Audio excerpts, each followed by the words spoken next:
Hello friends, welcome back on my channel Target for IAS and MPPSC with KK।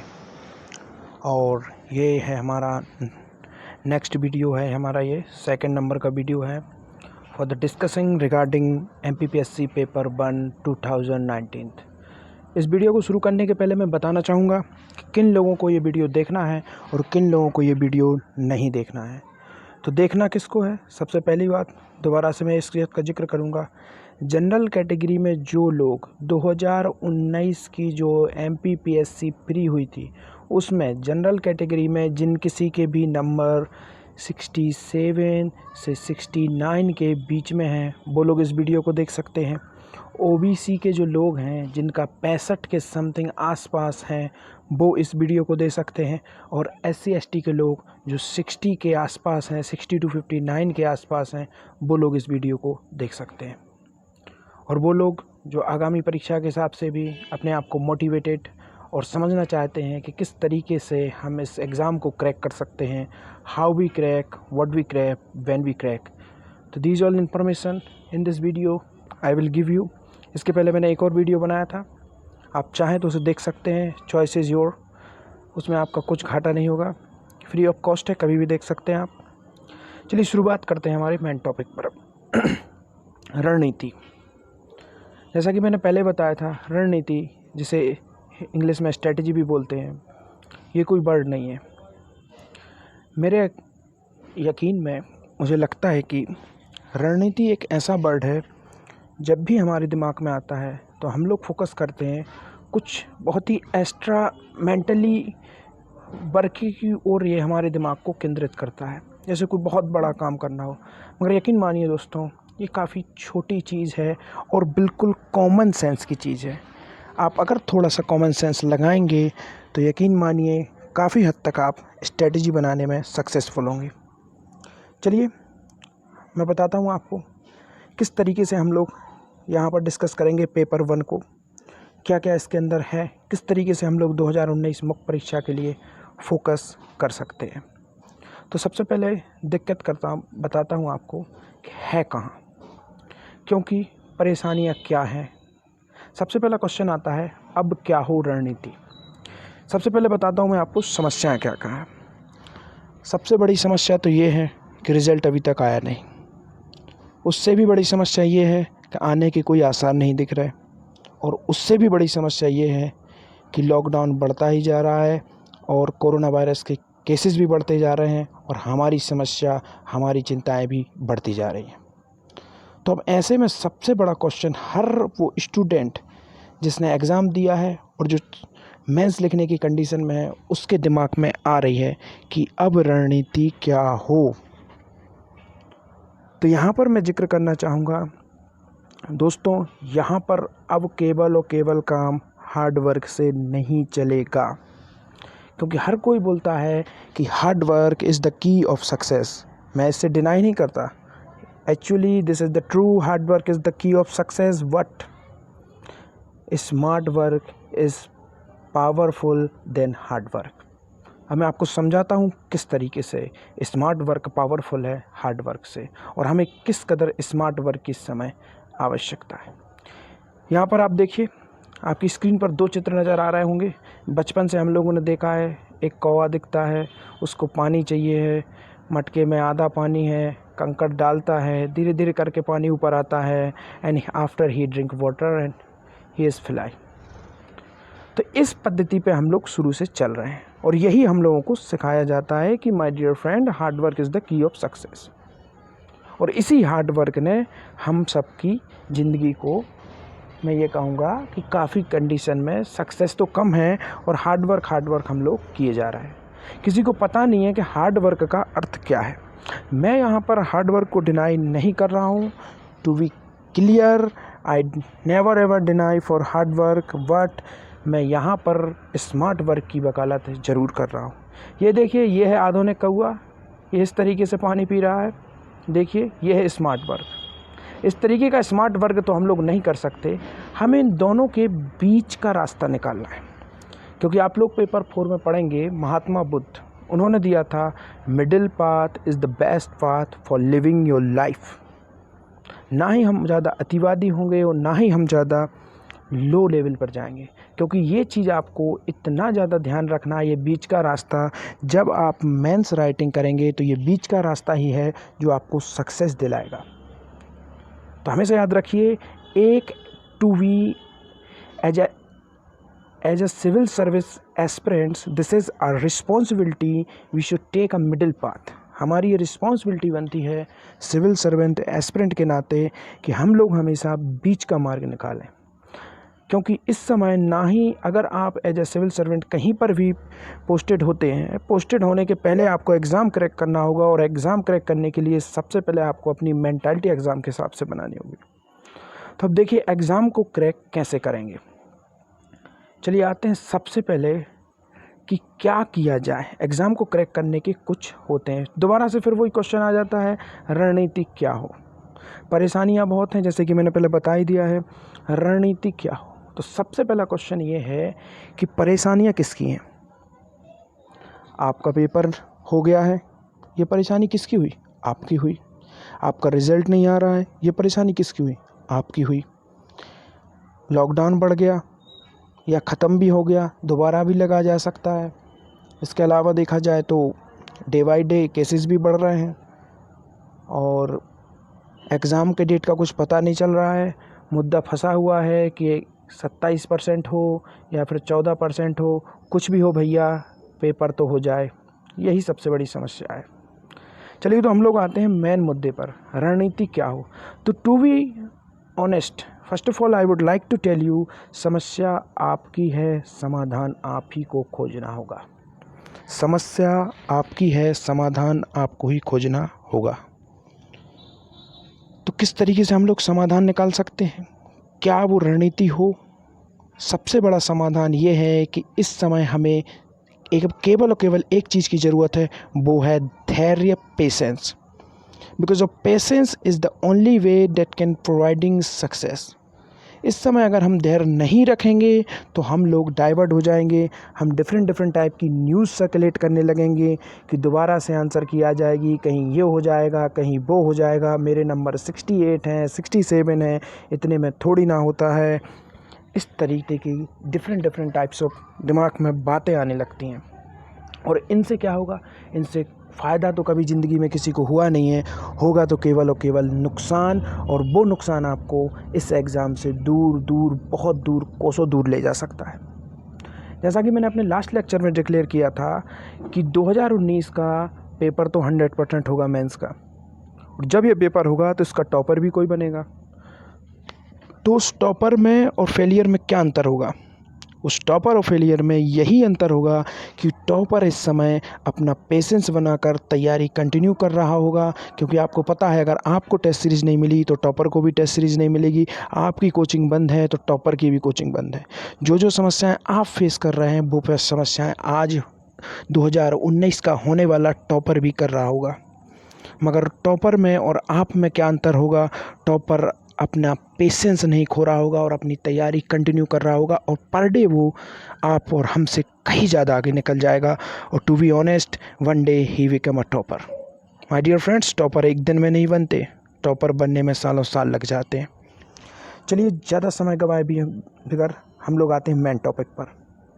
सबसे बड़ा कारण अब यहाँ पर स्ट्रेटजी जो हम डिक्लेयर कर रहे थे, रणनीति क्या हो। तो प्रीवियस ईयर क्वेश्चंस, ये सबसे बड़ी रणनीति है। ये मैं यकीन मान के चलिए आप, ये वो रामबाण है जो आप चला देंगे, ब्रह्मास्त्र है, परमाणु बम कहिए, कुछ भी कहिए इसे आप, ये वो ऐसी ताकत है, अगर आपने एक बार इसको यूज कर लिया तो to be honest you will definitely success. कोई आपको सक्सेस होने से नहीं रोक सकता। और स्पेशली MPPSC मेंस में अगर आप पुराने पेपर देखिए तो डायरेक्ट क्वेश्चन लगभग मेरे हिसाब से, तो अगर मैं गलत ना हूँ आप खुद चेक करिए, 70 to 75 क्वेश्चन आपके वहीं से कवर हो जाएंगे। वहीं के वहीं घुमा के पुराने पेपर के आंसर वो लोग देते रहते हैं। तो यहाँ पर हम लोग डिस्कस कर रहे थे किया क्या जाए। तो सबसे पहली चीज़ हमने देखी हार्ड वर्क और स्मार्ट वर्क। तो हमें यहाँ पर क्या चुनना है? ना ही हमें हार्ड वर्क चुनना है और ना ही हमें स्मार्ट वर्क चुनना है, और ना ही हमें हार्ड वर्क से जी चराना है और ना ही हमें स्मार्ट वर्क से जी चुराना है, हमें चूज़ करना है मिडिल पाथ, बीच का रास्ता। हम हार्ड वर्क कर चुके होंगे, अब हमें स्मार्ट वर्क उस पर इम्प्लीमेंट करना है, हमारी तैयारी की पॉलिशिंग करने। Previous year question paper, this is the must, अपने पास रखिए, नहीं है तो डाउनलोड कर लीजिए। और अगर आपको दिक्कत हो रही डाउनलोड करने में तो मैं आपको लिंक प्रोवाइड कर सकता हूँ। इसके बाद देखते हैं डेली राइटिंग चैलेंज। सबसे बड़ा आलस अगर लेजीनेस आती है आंसर राइटिंग में, और माय डियर फ्रेंड यकीन मानिए वहाँ आपका चेहरा, आप कितने अच्छे दिखते हैं या आप किस अच्छे फैमिली बैकग्राउंड से हैं, आपकी जाति क्या है, आपका धर्म क्या है, आप किस पार्टी से संबंधित रखते हैं, इट डजेंट मैटर वहाँ करेगी आपकी आंसर राइटिंग। आपका आंसर ही वहाँ पर आपका मुखड़ा होगा। और अगर आज आप आंसर राइटिंग से अपना जी चुराते हैं तो यकीन मानिए आप अपने आप को धोखा दे रहे हैं, किसी और को नहीं, क्योंकि समस्या आप ही की है, किसी और की नहीं। तो answer writing is the must, daily answer writing करिए। और अगर आपको आंसर राइटिंग के बारे में कुछ भी दिक्कत या इन्फॉर्मेशन चाहिए तो लिंक डिस्क्रिप्शन में मेरे टेलीग्राम चैनल की है, उसे ज्वाइन कर लीजिए। और वहाँ पर हम लोग डेली डिस्कस करते हैं, कोई भी दिक्कत आपको, आपकी फुल हेल्प की जाएगी, वो भी फ्री ऑफ कॉस्ट। चलिए, इसके बाद में कुछ इन्फॉर्मेशन आपको देना चाहूँगा। प्रतियोगिता दर्पण जून माह की अपलोड हो चुकी है, इसे भी वॉच कर लीजिए। 50 क्वेश्चन करंट के हमने इसमें बनाए हैं। रोजगार निर्माण भी अपलोड हो चुका है, इसे भी देख लीजिए। टेलीग्राम चैनल पर आपको लिंक मिल जाएगी। तो सबसे पहले हम लोग आते हैं सिलेबस पर, क्योंकि किसी भी एग्ज़ाम को अगर क्रैक करना है माय डियर फ्रेंड्स तो syllabus is the way that give success. और मध्य प्रदेश लोक सेवा आयोग ने भी अपना सिलेबस जारी किया है, 2020 में भी किया है जो नया सिलेबस है, और उसके पहले भी था। और हमारा सिलेबस अभी चेंज नहीं हुआ है, तो हमें यहाँ पर केवल और केवल पढ़ना है 2019 का ही सिलेबस हम यहाँ पर पढ़ेंगे। तो करते हैं शुरुआत। हम यहाँ पर बात कर रहे हैं पेपर फर्स्ट की, और प्रमुख रूप से मैं पेपर फर्स्ट को डिवाइड कर रहा हूँ 2 या 3 भागों में, जो कि आप समझेंगे। चलिए हम लोग आते हैं यहाँ पर। पेपर फर्स्ट को हम किस तरीके से डिवाइड करते हैं, ये हो गया हमारा पेपर फर्स्ट। अब मैं इसको डिवाइड करता हूँ, तो सबसे पहला जो डिवाइड होगा हमारा पेपर फर्स्ट, उसको मैं डिवाइड करूँगा वर्ल्ड हिस्ट्री। वर्ल्ड हिस्ट्री क्यों, आगे बताऊँगा। सेकंड जो हम डिवाइड करेंगे, इसमें हम लोग रखेंगे medieval history, ancient history, and plus इसी के अंदर मैं रखूँगा आपका आधुनिक भारत, मॉडर्न हिस्ट्री। और इसके बाद जो तीसरा पार्ट होगा उसमें आ जाएगी आपकी ज्योग्राफी, और कुछ और जो इम्पोर्टेंट टॉपिक हैं वो हम इसके अंदर रखेंगे। तो टू बी ऑनेस्ट, शुरुआत करते हैं हम लोग। सबसे पहली बात, we are come on the point, what is the point, so let be start. This is here is Madhya Pradesh मुख्य परीक्षा पाठ्यक्रम, मेंस पाठ्यक्रम। और जैसा कि मैंने सबसे पहले इसे डिवाइड किया है वर्ल्ड हिस्ट्री में, तो यहाँ पर हम लोग देखते हैं वर्ल्ड हिस्ट्री के कुछ टॉपिक। क्या टॉपिक हैं, किस तरीके से हम इन्हें पढ़ सकते हैं। तो वर्ल्ड हिस्ट्री के यहाँ पर अब हम स्मार्ट स्टडी का काम करेंगे, क्योंकि अब हमारे पास हार्ड वर्क करने का कोई भी रीज़न नहीं बनता, और कोई भी हमारे पास समय भी नहीं है कि हम हार्ड वर्क कर सकें। तो आते हैं सबसे पहले देखते हैं हमारा प्रश्न पत्र प्रथम सामान्य अध्ययन। इसमें दिया गया है इतिहास एवं संस्कृति। इसकी हेडिंग देखिए आप, इतिहास एवं संस्कृति। यहाँ पर मैं आपसे कहता हूँ इतिहास को भूल जाइए, इतिहास को अपने दिमाग से निकाल दीजिए। यू जस्ट फोकस ऑन संस्कृति, जिसे इंग्लिश में कल्चर कहा जाता है। अब आप अपनी नज़रें थोड़ी नीचे की ओर घुमाइए और आप पाएंगे कि संस्कृति का कितना ज़्यादा महत्व है, आगे चल के आपको समझ में आएगा। देखिए यहाँ पर 1.3 वाले अकाउंट पे यहाँ पर देखिए आप, ये दोबारा से हमें वर्ड मिलता है मिश्र संस्कृति का उद्भव। तो वर्ल्ड हिस्ट्री के पहले मैं आपको बताना चाहूँगा कि हम लोग यहाँ पर जितनी भी जो एंशिएंट भारत है का इतिहास है, जो प्राचीन भारत का इतिहास है, और साथ ही साथ जो मिडिवल हिस्ट्री है, उसमें हम लोग केवल और केवल फोकस करेंगे कल्चरल एक्टिविटीज़ पर, क्योंकि कल्चरल एक्टिविटीज़ काफ़ी ज़्यादा हुई हैं, इसी से काफ़ी ज़्यादा क्वेश्चन उठ के आते हैं। आप प्रीवियस ईयर के पेपर देखेंगे, आपको खुद व खुद समझ आ जाएगा, मुझे कहने की कोई आवश्यकता नहीं पड़ेगी। इसी के पहले संस्कृति वर्ड का मैंने आपको इम्पोर्टेंस दिखा दी, इसे हम यहीं पर छोड़ते हैं। हम लोग आते हैं हमारे मेन टॉपिक पर, विश्व इतिहास में सबसे पहले आप टॉपिक देखिए पुनर्जागरण।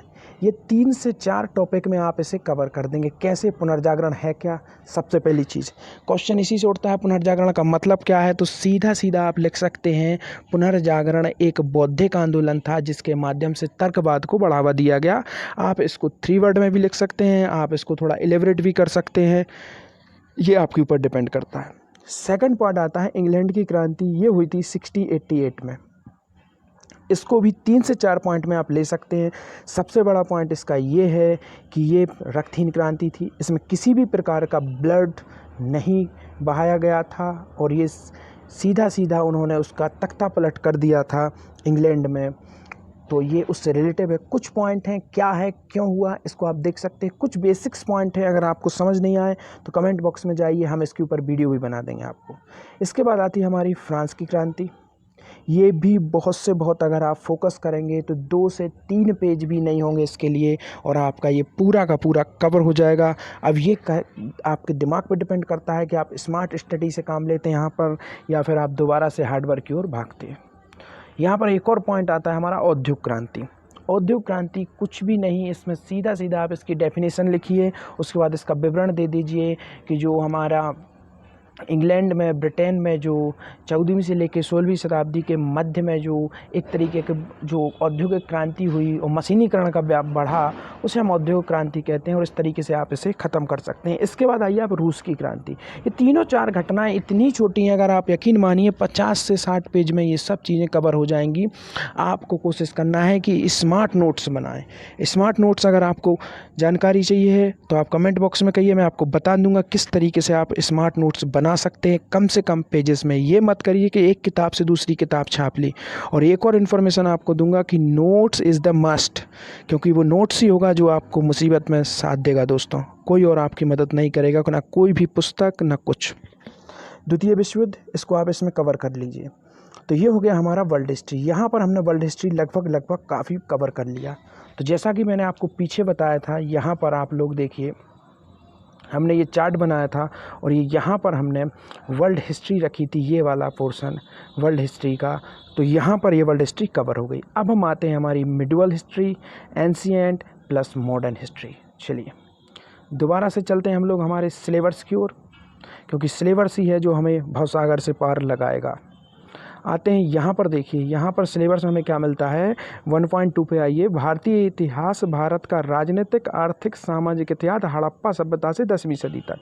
इसमें सीधा सीधा उन्होंने नाम दे दिया है हड़प्पा सभ्यता से 10वीं शताब्दी तक। तो इसमें हमें हड़प्पा सभ्यता पर फोकस कर लीजिए आप। हड़प्पा सभ्यता में आपको कुछ नहीं देखना। सबसे पहली चीज़ ये है कि ये कैसी सभ्यता थी, नगरीय थी।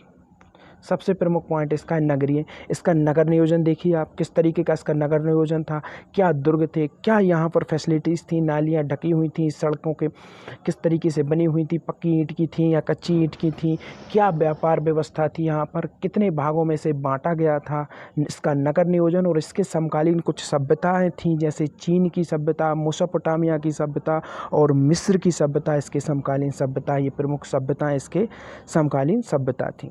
अब इन पे आपको फोकस क्या क्या चीज़ें करना है। तो यहाँ पर भारतीय इतिहास आप अगर देखने जाएंगे तो बहुत लंबा हो जाएगा, तो मैं यहाँ पर कहता हूँ एंशिएंट इंडिया, प्राचीन भारत नहीं पढ़ना। आपको बिल्कुल गांठ बांध लीजिए, नहीं पढ़ना, हटा दीजिए, सिलेक्शन हो जाएगा, घबराइए मत। और कई लोगों ने लिया भी है, MPPSC नहीं, IAS में भी लोग सिलेक्शन लेते हैं। और कई लोगों को तो प्राचीन भारत इतिहास की उतनी इन्फॉर्मेशन भी नहीं होती और वो सिलेक्टेड हो जाते हैं, क्योंकि ये पोर्शन बहुत बड़ा है। और अगर आप इसी को तैयार करने में लग जाएंगे तो आपको पता भी नहीं चलेगा, आपके 4 से 6 महीने इसी में निकल जाएंगे और बाद में आप कहेंगे कुछ नहीं हुआ। हम यहाँ पर फोकस करेंगे स्मार्ट स्टडी पर, ना कि हार्ड वर्क पर। अब आते हैं हम लोग सेकंड देखते हैं हमारा। यहाँ पर हमने इसको समझ लिया कि हमें यहाँ पर क्या क्या पढ़ना है और क्या छोड़ना है। यहाँ पर हम केवल और केवल प्राचीन भारत से देखेंगे, सिंधु हड़प्पा सभ्यता को, और इसमें क्या क्या परिवर्तन हुए क्या नहीं हुए, बस इसके बाद हम इसको छोड़ देंगे। अब आते हैं हम लोग मिडवल हिस्ट्री पर, मुगल काल और उसका शासन और मिश्रित संस्कृति का उद्भव।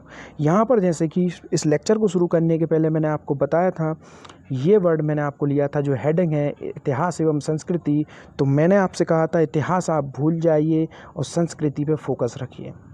तो यहाँ पर भी हम लोग मुग़ल काल, उनका प्रशासन, इसमें टू भी आप फोकस्ड करिए अपने माइंड को। फोकस्ड हमको कहाँ पर करना है, मैं इसको इरेज करता हूँ। मुग़ल सबसे ज़्यादा फोकस रखिए यहाँ पे, ये मुग़ल। और मुग़ल में किस पर फोकस रखना है हमको, तोड़िए इसको, जितना ज़्यादा हो सके उतना तोड़िए।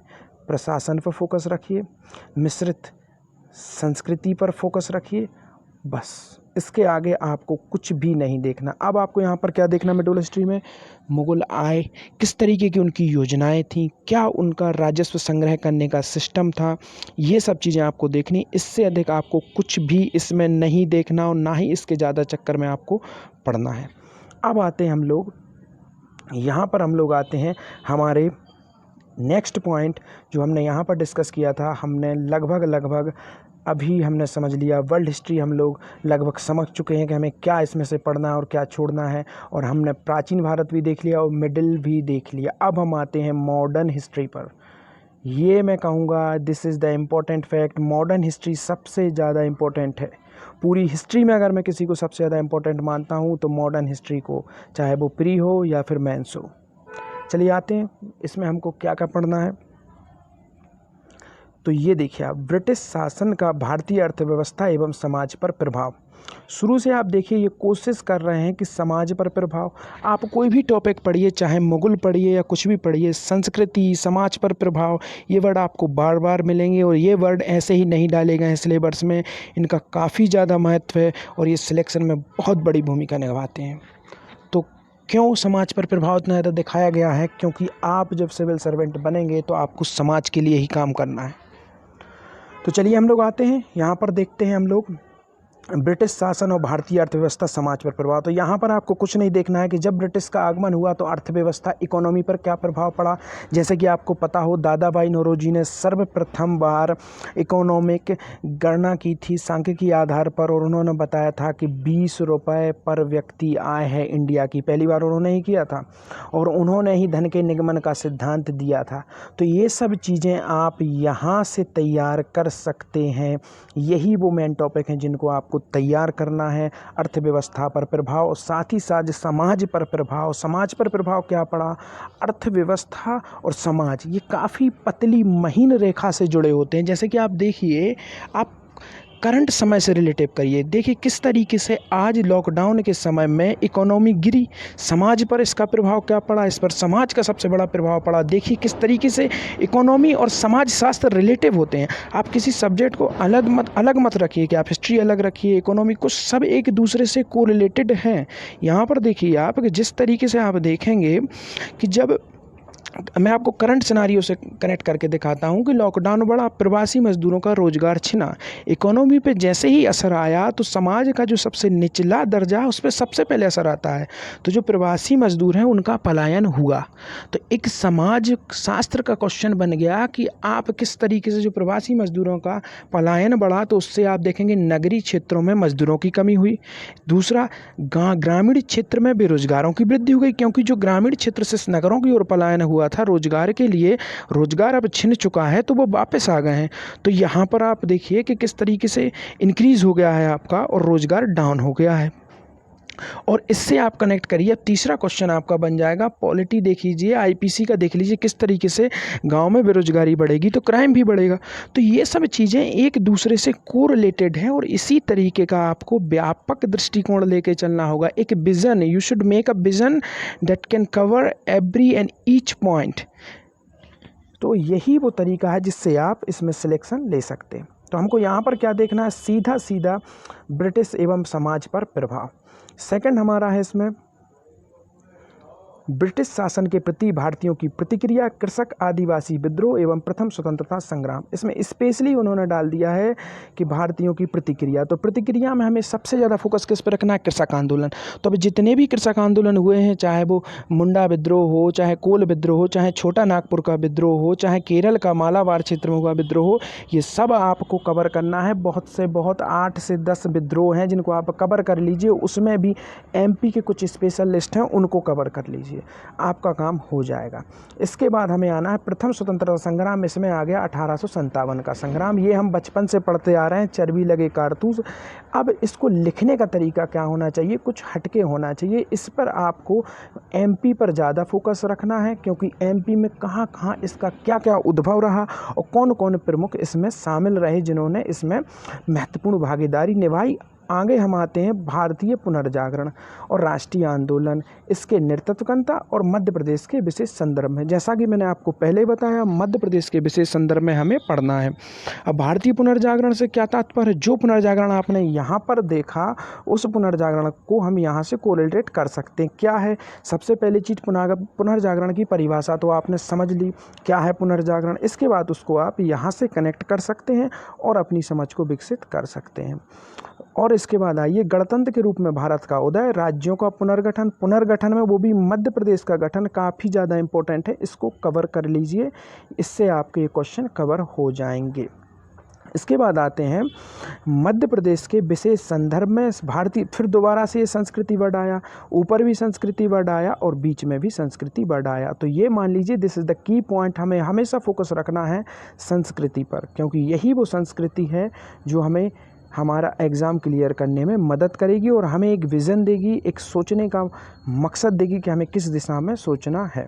तो मध्य प्रदेश का गठन देखना है, स्वतंत्रता पश्चात मध्य प्रदेश के प्रमुख घटनाक्रम को हम इसमें देखेंगे और फिर हम यहाँ पर देखेंगे विशेष संदर्भ में भारतीय संस्कृति। यहाँ पर देख लीजिए दोबारा से संस्कृति वर्ड आ गया और प्राचीन काल से विभिन्न कला प्रारूपों, वास्तुकला, जो वास्तुकला आप देखिए जिसमें द्रवण है, द्रवण संरचनाएँ हैं, नागर शैली है, खजुराहो के मंदिर हैं, इन सब को आप इसके अंतर्गत देखिए और ये टॉपिक यहाँ पर आपका कवर हो जाएगा। अब हम आते हैं हमारा इसी के तहत जो हमने देखा था, इसमें अब हम लोगों ने ये दो टॉपिक लगभग हम समझ चुके कि हमें क्या क्या इसमें पढ़ना है। वर्ल्ड हिस्ट्री, मिडिवल हिस्ट्री, आपकी प्राचीन भारत और मॉडर्न हिस्ट्री। अब आता है लास्ट टॉपिक ज्योग्राफी और कुछ इंपॉर्टेंट एक्ट्स वगैरह, कुछ संविधान तथा संविधानेतर संस्थाएं इसके अंदर दी गई हैं। ज्योग्राफी जैसा सभी को पता है, भारत एवं विश्व का भौतिक भूगोल की विशेषताएं, ये आपको पढ़ना ही है। प्रमुख प्राकृतिक संसाधनों का वितरण, इसमें मैपिंग का सपोर्ट काफ़ी ज़्यादा लीजिए और मध्य प्रदेश की कृषि एवं जलवायु, इस पर काफ़ी ज़्यादा फोकस आप रखिए। यहाँ पर आपके पर्यावरणीय कुछ मुद्दे हैं, इनको आप देख लीजिए। मछली पालन, डेयरी, कृषि, ये ऐसे की पॉइंट है, इनसे क्वेश्चन ज़्यादा बनेंगे। मृदा आप देख लीजिए, एक एक दो दो पेज के टॉपिक हैं, ये सब आपको कवर कर लीजिए। भूषण जल, ये आप इतना जब कवर कर लेंगे तो ये तो आप मन से ही लिख देंगे। जल प्रबंधन है, भूजल संसाधन है, जल का प्रयोग है, सिंचाई है, आपदा एवं नियंत्रण, आप इसे किसी भी अपने एक समझ विकसित करके आप इसे लिख सकते हैं। किसी परिस्थिति के लिए मनुष्य की प्रासंगिकता, धारणीय विकास, राज्य की प्रमुख फसलें, जोत के आकार, ये सब चीज़ें आप समझ सकते हैं। इसमें मैं आपको कुछ ब्रीफिंग दूंगा कि आप एमपी पे फोकस थोड़ा ज़्यादा रखिए यहाँ पर भी, क्योंकि एमपी में कौन कौन सी फसलें होती हैं, क्या एमपी का ज्योग्राफी है, क्या उसका भूगोल है, क्या वहाँ पर पैदावार है, किस तरीके से आप उसको सोच सकते हैं। यहाँ पर आपदा प्रबंधन के लिए आप आपदा प्रबंधन को 3 रूपों में देख सकते हैं। आपदा आने के पहले की तैयारी, आपदा आने के बाद की तैयारी और आपदा के दौरान की तैयारी। इस तरीके से आप इसे 3 भागों में देख सकते हैं। अब यहाँ पर देखिए कुछ केस स्टडीज़ दी गई हैं, ये काफ़ी ज़्यादा इंपॉर्टेंट है। ये देखिए, ये कुछ केस स्टडी हैं, 2-2, 3-3, 4-4 पेज की। अगर आपको कहीं पर भी नहीं मिल रही तो आप कहिए, हम इस पर वीडियो भी बना देंगे, नहीं तो आप गूगल पर जाके सर्च कर लीजिए, विकिपीडिया पे आपको ये सब मिल जाएंगी, आप इनको कर सकते हैं वहाँ से तैयार। और इसी के साथ हमने इसका आज मुझे लगता है कि काफ़ी सारे स्टूडेंटों को जवाब मिल गया हो कि अब रणनीति क्या हो। अगर आपको ये वीडियो अच्छी लगे तो प्लीज़ लाइक कर देना, सब्सक्राइब कर लेना, बेल आइकन को भी दबा देना, नोटिफिकेशन मिलता रहे और हम इसी तरीके की वीडियो रोज़ आपको डिस्कस करेंगे। आज हमने पेपर 1 डिस्कस किया है, कल हम लोग पेपर 2 डिस्कस करेंगे इवनिंग में इसी समय। बने रहिए हमारे साथ। Thank you for watching this video. और एक चीज़ हमेशा लेक्चर ख़त्म करने के बाद कहना चाहूँगा, इस एग्ज़ाम को क्रैक करने के लिए 3 ही चीज़ों की ज़रूरत है, वो है पेशेंस, पेशेंस और सिर्फ पेशेंस। पेशेंस रखिए, पेशेंस मत छोड़िए कभी। धन्यवाद।